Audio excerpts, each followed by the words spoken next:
दोस्तों बहुत बहुत स्वागत करता हूं आप सभी का। जब से बालिन शाह नेपाल के नए पीएम बने हैं, लगातार वो सख्त फैसले ले रहे हैं।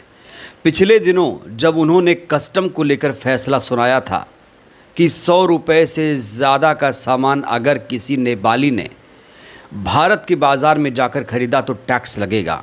इस नियम पर बवाल मचा। ये मामला ठंडा भी नहीं हुआ था। अब भारतीयों को लेकर, भारतीयों के नेपाल में एंट्री को लेकर बालिन शाह सरकार ने जो निर्णय लिया, जो नियम बनाया, वो बेहद हैरान कर देने वाला है। दोस्तों, नेपाल दुनिया में ऐसा पहला मुल्क माना जाता है भारतीयों के लिहाज से जहाँ पर भारतीय बिना वीज़ा पासपोर्ट के आराम से जा सकते हैं। भारत नेपाल के रिश्ते इतने मधुर थे कि यहाँ रोटी बेटी का संबंध आम है। और ख़ास तौर से उत्तर प्रदेश से सटा जो इलाका है, बिहार से सटा जो इलाका है, वहाँ पर आप जाएंगे बॉर्डर पर तो आपको लगेगा नहीं कि कौन सी नेपाल की ज़मीन है और कौन सी भारत की ज़मीन है। लेकिन अब जब से बालिन शाह नए पीएम बने हैं, वो लगातार सख्त फैसले ले रहे हैं। अब भारतीयों के लिए नेपाल सरकार ने, बालिन शाह सरकार ने कुछ नए नियम बनाए हैं, कुछ सख्त नियम बनाए हैं और कहा जा रहा कि आने वाले दिनों में ये नियम और भी कठिन हो जाएंगे। और वहीं खबर ये भी है कि नेपाल में एक झटके में 1594 नौकरियां रद्द कर दी गई। बालिन शाह सरकार ने ये नौकरियां इसलिए रद्द की क्योंकि ये राजनीति से प्रेरित नौकरियां थीं। लेकिन इन सब के बीच भारत नेपाल के बीच रिश्तों को लेकर एक बहुत बड़ी खबर सामने आई। दोस्तों, खबर यह है कि भारतीय विदेश सचिव नेपाल से बातचीत करना चाह रहे थे, नेपाल के पीएम से मुलाकात करना चाह रहे थे, बातचीत करना चाह रहे थे। लेकिन बालिन शाह ने भारतीय विदेश सचिव से मिलने से इनकार कर दिया। कहा कि बातचीत के लिए समान रैंक के अधिकारी होने चाहिए। उन्होंने यहाँ कहा कि मैं नेपाल का प्रधानमंत्री हूँ और मुझसे बात करने के लिए कोई मंत्री नहीं आ सकता। हमारे काउंटर पार्ट, हमारे समकक्ष होने चाहिए। राष्ट्राध्यक्ष से राष्ट्राध्यक्ष बात करेगा। तो यहाँ बालिन शाह सरकार कह रहे हैं मैं किसी विदेश सचिव से बातचीत करने के लिए, मुलाकात करने के लिए टाइम नहीं मेरे पास। मैं अगर बात करूँगा तो भारत के प्रधानमंत्री से बात कर सकता हूँ, मुलाकात कर सकता हूँ। कहा जा रहा है अब ये सिर्फ मीटिंग का मामला नहीं रह गया है, ये अब पद प्रतिष्ठा का मामला बन चुका है। दोस्तों, कूटनीति की दुनिया में हर एक इशारा मायने रखता है। कौन किससे मिलता है, किस स्तर पर बातचीत करता है, यही तय करता है कि रिश्तों की दिशा क्या होगी। एक तरफ इसे नेपाल की ओर से राष्ट्रीय स्वाभिमान और स्वतंत्र पहचान का संकेत माना जा रहा है, जहां नेपाल अब अपने बड़े पड़ोसियों के सामने बराबरी का संदेश देता हुआ नजर आ रहा है। हालांकि बहुत सारे लोग इस समय बालिन शाह सरकार के इस फैसले की आलोचना कर रहे हैं। कुछ लोग उनके फैसलों को अनावश्यक सख्ती और कूटनीतिक दूरी की शुरुआत मान रहे हैं।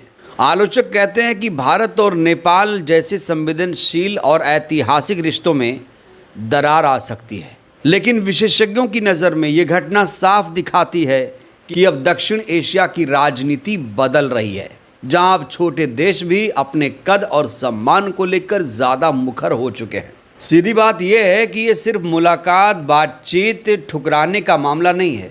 दोस्तों, आपको बता दें कि भारत और नेपाल के रिश्ते सिर्फ सीमाओं तक ही सीमित नहीं हैं, बल्कि भावनाओं, संस्कृति और इतिहास की गहराई से जुड़े हुए हैं।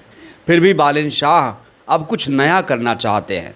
अब जो पारंपरिक चीज़ें चल रही थी उसे वो लगता है बदलना चाहते हैं। बालिन शाह सरकार जिस तरीके से फैसले ले रही है, अब लोग ये कहना शुरू कर चुके हैं कि अब पड़ोसी नेपाल पड़ोसी नहीं रहा, अब ये बदल चुका है।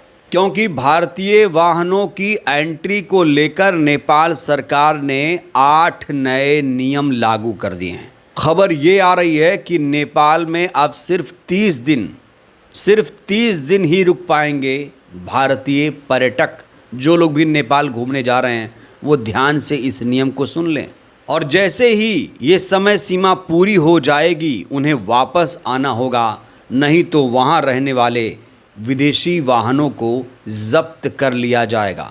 और ये नियम सिर्फ भारत के लिए नहीं बल्कि जो भी पड़ोसी मुल्क हैं उनके लिए नेपाल सरकार ने लागू किया है। हालांकि कहा जा रहा है कि मालवाहक पर यह नियम लागू नहीं होगा। अगर सैलानी 30 दिन से ज़्यादा दिन तक नेपाल में रहना चाहेंगे तो उन्हें वाहन बदलना होगा। ये नियम नेपाल सीमा के विभिन्न नाकों पर पहले से लागू था, लेकिन ऑनलाइन भंसार प्रणाली ना होने की वजह से ये पता लगाना कठिन था कि कौन सा वाहन कितनी बार नेपाल आया और कितने दिन रुका। अब डिजिटल प्रणाली लागू होने से वाहनों की आवाजाही का पूरा डेटा भंसार कार्यालय में उपलब्ध हो रहा है। भैरहवा भंसार कार्यालय के प्रमुख हरिहर पडोल ने बताया है कि भारतीय पर्यटक वाहन एक कैलेंडर वर्ष में अधिकतम 30 दिन तक ही नेपाल में रह सकेंगे। तो चलिए दोस्तों, आपको पूरा नियम सिलसिलेवार तरीके से बता देते हैं क्या हैं वो 8 नियम। पहला नियम ये है कि साल में सिर्फ 30 बार ही आपके वाहनों को नेपाल में एंट्री मिलेगी। 30 दिन कई बार टुकड़ों या फिर एक साथ नेपाल में समय बिताने का नियम है। और हर निजी पर्यटक वाहन को भंसार यानी टोल टैक्स देना ही होगा। नियम तोड़ने पर जुर्माना भी देना होगा। 2 पहिया वाहन पर 2000 रुपये रोज जुर्माना, 4 पहिया वाहन पर 2500 रुपये रोज जुर्माना देना होगा। टोल टैक्स और जुर्माने के लिए अब QR कोड की सुविधा मुहैया हो गई है। भारतीय बाजार से 100 रुपया, 0 MRP से अधिक की वस्तु ले जाने पर भी जुर्माना होगा। भारतीय बाजार से बिना MRP वाली वस्तु ले जाने पर उसे जब्त कर लिया जाएगा। MRP तो दिखानी होगी, ऐसी वस्तु लेनी होगी जिस पे MRP हो। हालांकि मालवाहक वाहनों को नए नियम से फिलहाल छूट है। बालन शाह सरकार जिस तरीके से आजकल फैसले ले रही है, इसको लेकर अशोक कुमार जो कि इतिहासकार हैं, उन्होंने लिखा है कि नेपाल के नए प्रधानमंत्री बालिन्दु शाह भारत से पारंपरिक रिश्ते खत्म करना चाहते हैं। अच्छी बात है, उनका देश उनके नियम। इन्होंने लिखा है कि उन्हें लगता है कि भारत सरकार को ज़्यादा शोर मचाने की जगह वैसे ही नियम भारत में नेपाली उत्पादों, प्रोडक्ट्स और पर्यटकों तथा कामगारों के लिए लगा देनी चाहिए। आसान वीज़ा नियमों की वजह से नेपाल भी लगातार भारत विरोधी तत्वों के लिए सुविधाजनक स्थान रहा है। संभव है थोड़ी सख्ती से उसमें मदद मिलेगी। तो यहाँ इतिहासकार अशोक कुमार पांडे ये कह रहे हैं कि भारत सरकार को भी ऐसे सख्त नियम लागू करने चाहिए नेपाल के लिए, क्योंकि भारत विरोधी तत्व आसानी से नेपाल में घुस जाते हैं, भारत में क्राइम करके वहाँ घुस जाते हैं और मामला ठंडा होने पर फिर से देश में दाखिल हो जाते हैं।